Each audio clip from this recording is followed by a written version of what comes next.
Today we will be discussing the 13 colonies. We will focus on the New England colonies and the Middle colonies. The Southern colonies and slavery are in two separate videos that can be found below these videos on Blackboard. For both the New England colonies and the Middle colonies, we will be discussing geography, location, culture, government, and economy. All of these sections are on your note-taking matrix that I gave to you in class.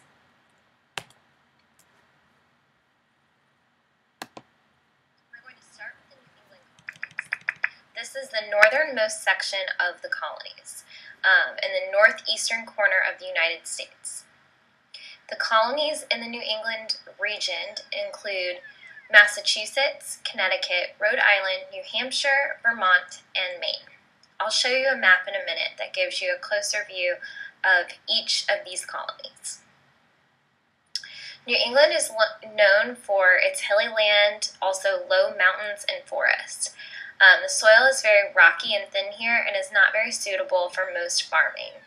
This may sound familiar to you after reviewing the Massachusetts Bay Colony, as that's one of the major colonies within the New England colonies and kicked off colonization for this region.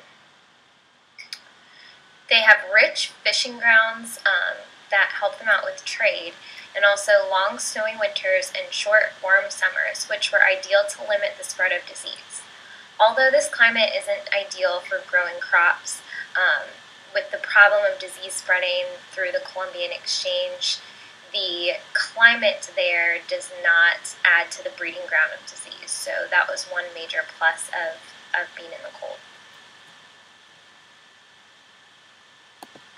Let's take a look at the map.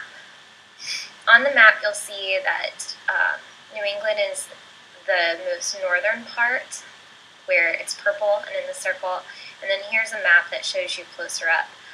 There's Maine, Vermont, New Hampshire, Massachusetts, Connecticut, and Rhode Island. So many of these started right here in Massachusetts and then spread out for various reasons, many of them being religious intolerance, and kind of ironic that many of the people came here because of religious intolerance in England. They also spread out because that intolerance continued once they got to the Americas. So let's talk about government. As we learned before, the Massachusetts Bay Colony has a good setup and model for our government now. This is kind of where the mecca was for the start of democracy and standing up for rights and things like that. So we'll start with the Massachusetts Bay Colony. They did elect a governor in John Winthrop, who was the leader of the Puritans. They also had an elected group, the General Assembly, which led the colony. Voting rights were given to men who were property owners, and they also set up a general court system, which kind of judged whether people were right or wrong in certain situations. Religious toleration became a big issue, and it's almost ironic how Puritans who left England because they were not being tolerated by the King of England and the Church of England would then turn around and challenge others who wanted to have a more accepting religious policy. For that reason, you see a lot of movement to other areas. Also, the general court was challenged by women. Anne Hutchinson, in particular, who thought that women should have more rights and had secret religious meetings at her house for women to discuss issues, and she was taken to court because that challenged the male dominance that they had set up in their society.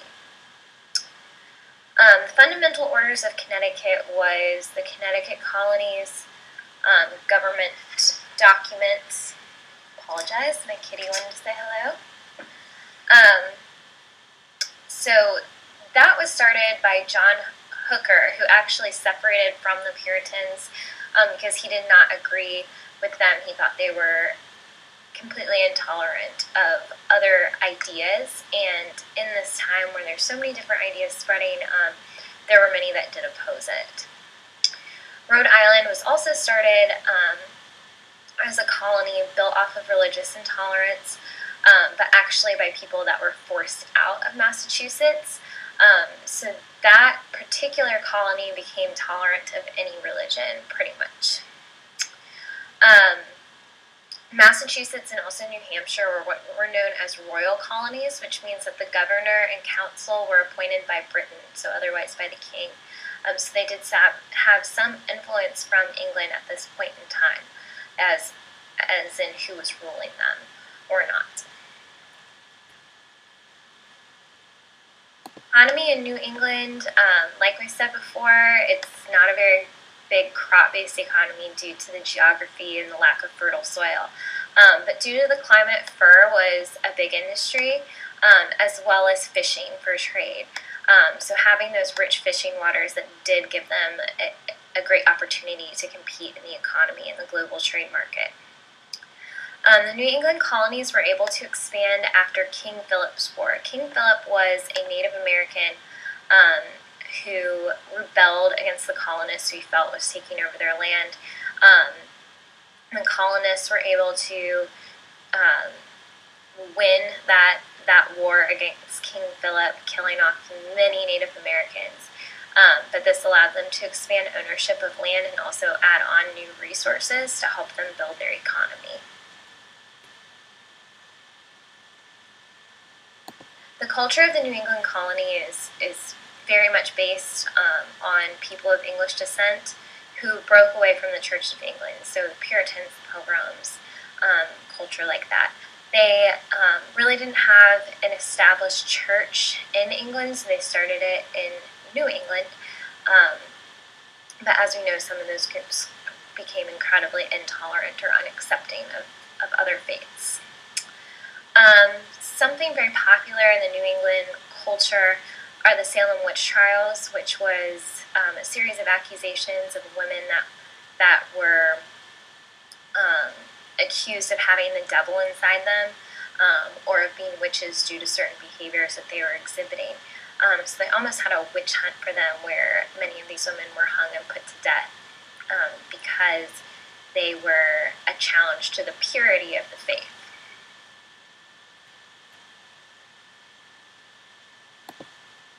Now we're going to take a look at the middle colonies. So we're going to move from north to south. So this is in between New England and then the southern colonies. The geography of the middle colonies is very different from New England. They're near the Atlantic coast and also move inland. The four middle colonies are New York, Pennsylvania, New Jersey, and Delaware. Important geographic features include the Atlantic Ocean and also the easternmost access to that ocean, which is in New York, where present-day Manhattan is. It goes the furthest into the ocean, which allows for great port access as well as good access to people coming in. Also, the Hudson River is a very powerful river that you can use for transportation, and then the lowlands of Pennsylvania were very profitable for crop growing. The climate was warmer here than it was in New England, which made it easier to farm, and they had a longer crop growing season. They had very fertile soil in Pennsylvania, which when we talk about the economy, we'll learn that this is one reason it's called the breadbasket, because it was very good for growing wheat, which was the basis of most meals.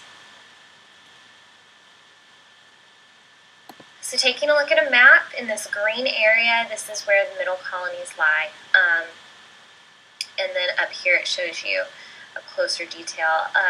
Interesting fact, New York and New Jersey actually were one colony at one point in time, and then the southernmost part broke away and formed what is now New Jersey.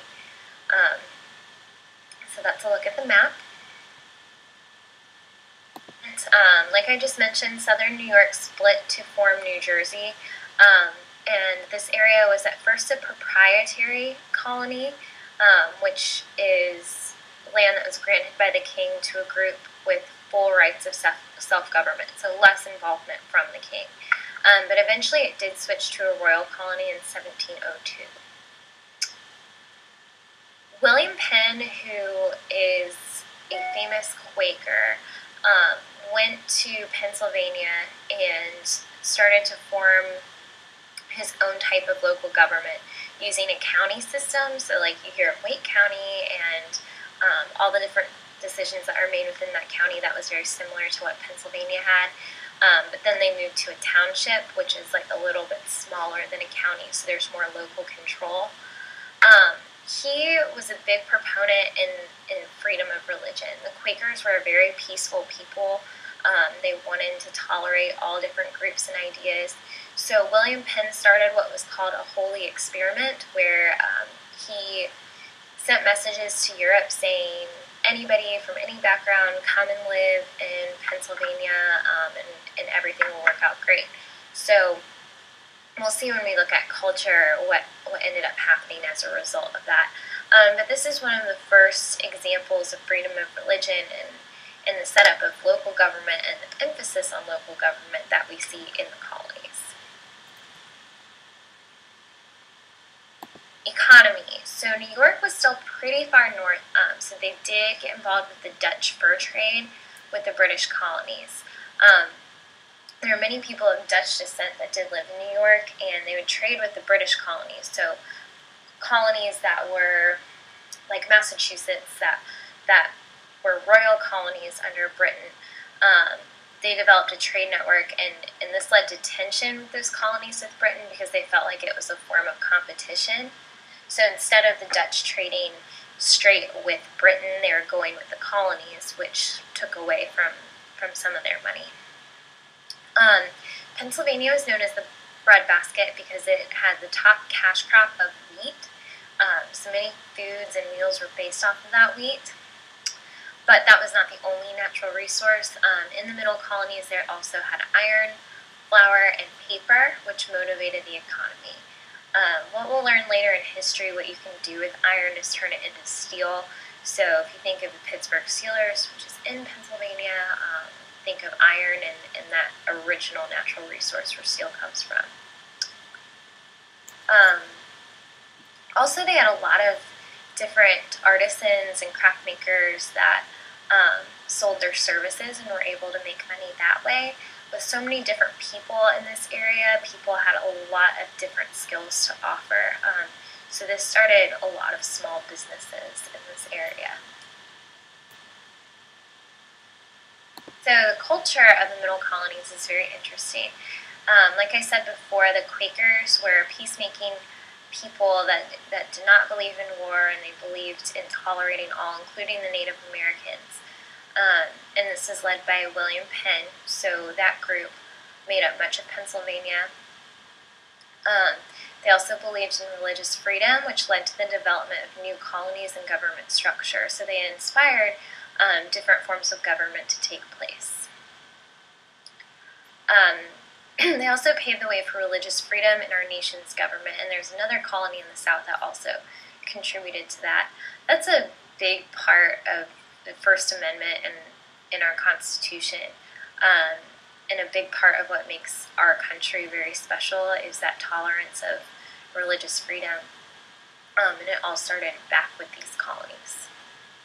We also see a melting pot of settlers due to the Holy Experiment.